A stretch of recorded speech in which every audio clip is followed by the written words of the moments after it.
Hello and welcome to my channel. On today's video we are going to look at some of the most amazing and beautiful tiaras worn by queens and princess, in the realm of royalty, pageantry, and nobles. Throughout history, men and women of status have adorned their foreheads with various kind of crowns and tiaras, which symbolized social superiority and power.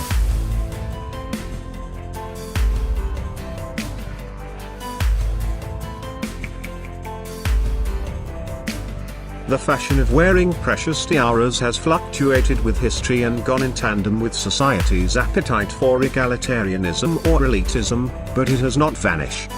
The downfall of many European monarchies might have diminished its importance, but curiously, the notion of elitism and dream of being a princess, even for one day, has continued to seduce generations, and tiara has remained in fashion, in its classical styles as well as in new art forms.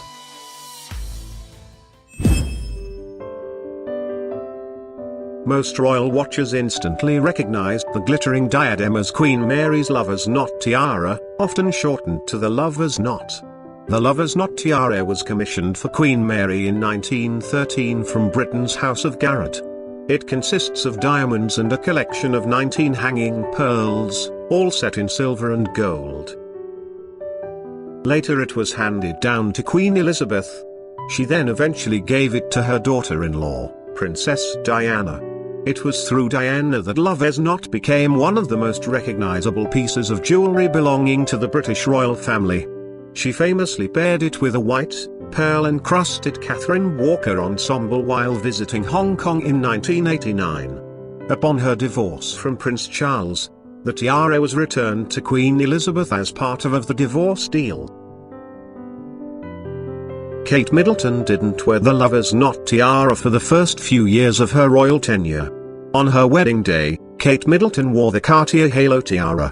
Then, for other formal occasions, most notably at the state dinner for Chinese President Xi Jinping, she donned the lotus flower tiara. However, in December 2015, she wore the lover's knot for that year's diplomatic reception. Immediately, comparisons to Diana were made. Since then, it's become the Duchess's formal headwear of choice. Ninth on the list is the Marie Threes, Duchesse d'Angoulême Emerald and Diamond Tiara. The tiara, which was designed and executed by the French royal jewelers Everard and Frederic Bapst in 1819, was a masterpiece of the French jewelry craftsmanship of the early 19th century. The design of the tiara was a symmetrical design of scrolling foliage, mounted with over 1,000 diamonds set in silver, and 40 emeralds set in gold. The silver and gold lines of the settings are clearly visible in the photograph of the tiara.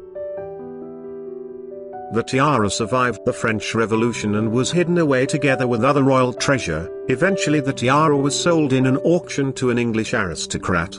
It was on display at the Albert and Victoria Museums for several years until the owner of the celebrated tiara successfully negotiated a deal with the Louvre Museum that brought him the returns he expected.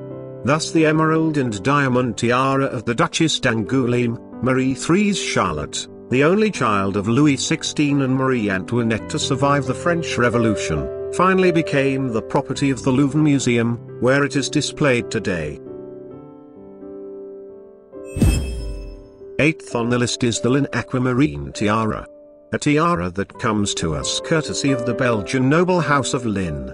The Lynn family have held their titles for centuries, but this tiara is a thoroughly modern addition to the extended family's jewel collection. In 2009, Prince Edoardo Lynn de la Tremoille married Italian actress Isabella Orsini. This beautiful diamond and aquamarine tiara was made for the occasion. The sparkler, which was created by Hollemans, features a large central aquamarine bookended by smaller aquamarines. And, because this is a Lynn tiara after all, the piece also incorporates diamond scriptures as a major feature of the design. Isabella also wore aquamarine earrings to coordinate with the diadem. The universal themes of nature, strength, beauty, femininity and unity. The Mawad Miss Universe Tiara 2019 begun life like this, as inspiration. The designers was asked of crafting the extraordinary tiara embracing the values of the Miss Universe, and translate them to diamond-studded crown, that represent ambition, diversity, community, and beauty.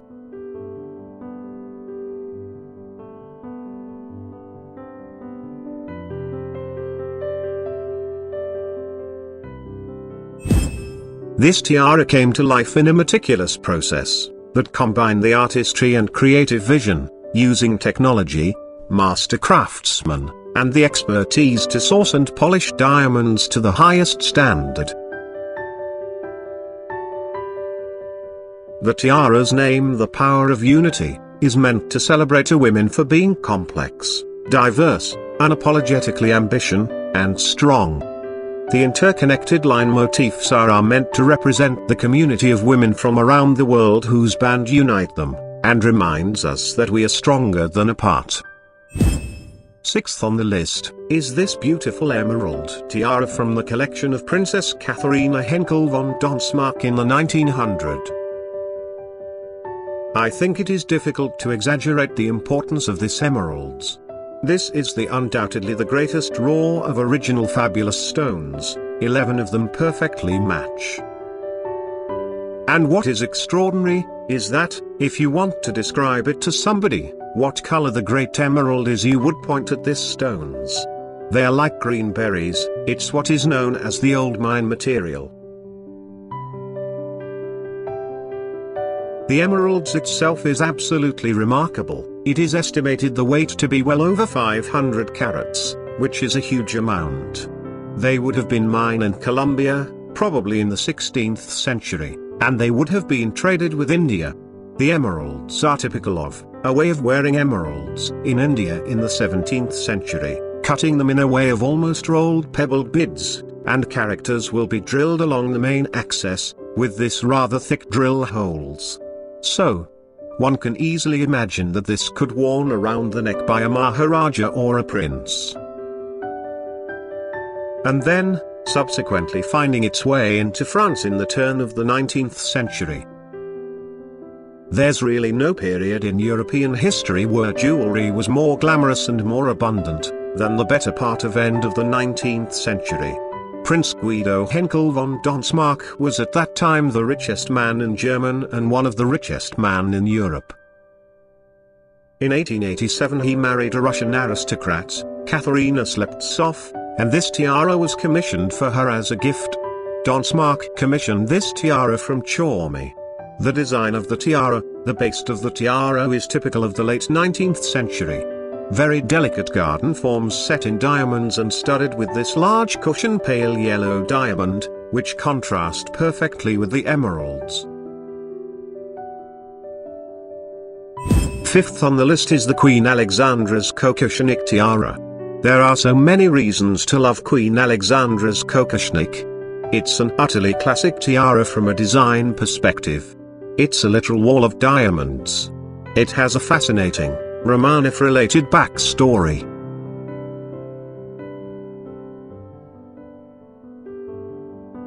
The original design of the tiara was worn by Empress Marie Feodorovna of Russia. Then after it was seen by her sister Queen Alexandra, she already knew what she wanted on her wedding day. In 1888 the London News illustrated the Alexandra's anniversary present, a Kokoshnik design tiara made by the royal jeweler, the House of Garrett. Like Marie Feodorovna's tiara, the piece was made of individual pave-set bars, though Alexandra's fringes were more rounded at the tip. Alexandra's Kokoshnik featured 77 of these fringe pieces, and the entire tiara was packed with more than 400 diamonds. One of the tiara's first appearances at a major royal occasion came a few years later, when Alexandra wore the diadem at the 1893 wedding of her second son, the Duke of York, later King George V, and Princess Mary of Teck. In portraits taken on that day, the flexibility of the tiara is apparent, the fringes are not bunched tightly together, and spaces are visible between the bars. Alexandra appears to have used another jewel, possibly a bracelet, to help gather the fringe together. When Queen Alexandra died in 1925, the Kokoshnik was inherited by her daughter-in-law, Queen Mary. A fitting choice, since it was famously worn by Alexandra at Mary's wedding. Queen Mary died in 1953, and along with most of the rest of her property, she bequeathed the tiara to her granddaughter, Queen Elizabeth II. The piece quickly became a central part of Elizabeth's jewelry collection. There are tiaras, and then there are masterpieces. Today's tiara definitely falls into the latter category. One of the most stunning tiaras in the collections of the extended British royal family, the Fife tiara, was given to Princess Louise.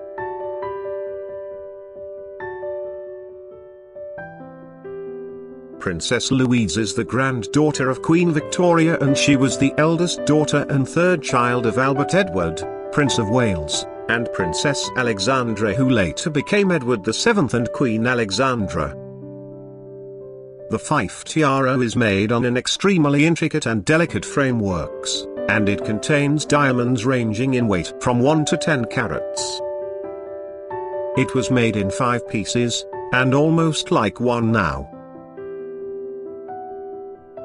The tiara is extraordinary in its construction: silver in the front, gold in the back, and all of the 200 carats of diamonds, beautifully cut, while being presented in the thinness framework.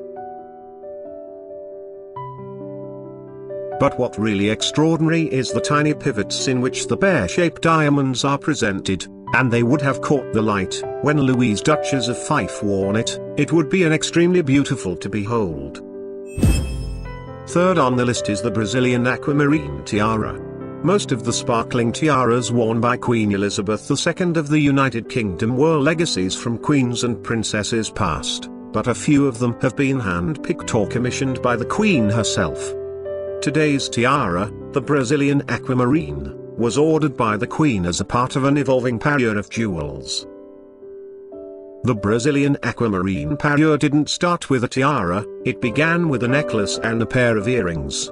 These diamond and aquamarine pieces were presented to the Queen in 1953 by the Brazilian president as a coronation gift on behalf of the people of Brazil.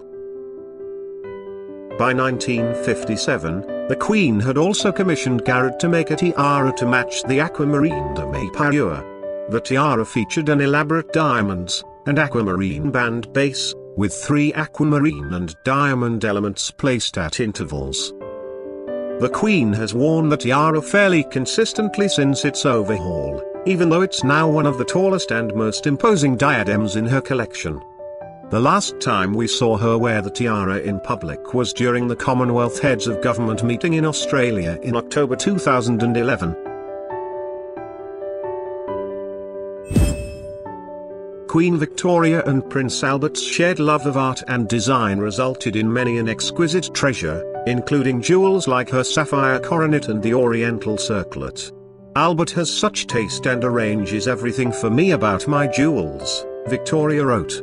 This Gothic-inspired emerald and diamond tiara is another example, a piece personally designed by Prince Albert and commissioned in 1845 from the London jeweller Joseph Kitching for £1,150.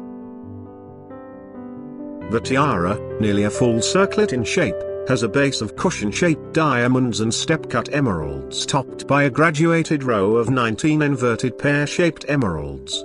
The largest emerald weighs in at 15 carats.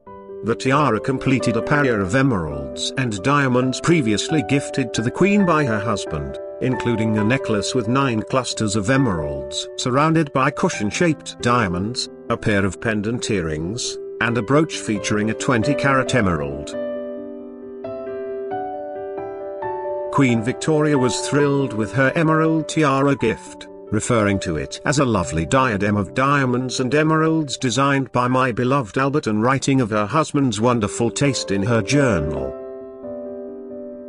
The family has allowed the tiara to be shown on exhibition, and, of course, has just now loaned it on a long-term basis to the Victoria Revealed exhibition at Kensington Palace alongside the Fife Tiara and the Fife Fringe Tiara. The rest of the emerald parure is also on show, ready and waiting for your admiration. It already has mine. This is one of my absolute favorite pieces. Magnificent. This unique emerald tiara was made by Harry Winston in 1958 in advance of the marriage of the Shah of Iran and Farah Diba. Much like the Nur Orlean tiara, which was made in the same time frame for the same purpose, it includes a mix of diamond colors and incorporates old stones from the Iranian crown collection. The heart-shaped pointed base is made of a row of platinum set baguette white diamonds which sit underneath a double row of pink, yellow, and white diamonds. The brilliants are thought to be from the 19th century and Indian in origin. The largest two are 15 carats apiece. The top is set with 7 large oval and round Cape emeralds which are probably from South America and were likely cut before 1738, when Nadir Shah invaded India. The emeralds range in size from 10 carats each, for the two smallest, to 65 carats, for the large central stone, and are framed in diamonds thought to be from South Africa. The tiara may have been a signature piece for the Empress, but it belonged to the crown jewel collection and as such did not come with her when the imperial family fled the country in 1979. While they are no longer worn, the jewels are safe and sound and available for public viewing at the Treasury of National Jewels in the Central Bank of the Islamic Republic of Iran in Tehran. I hope you had a wonderful time viewing some of the most beautiful tiaras made for the royalties, nobles, and pageantry. It was a pleasure. Have a wonderful day.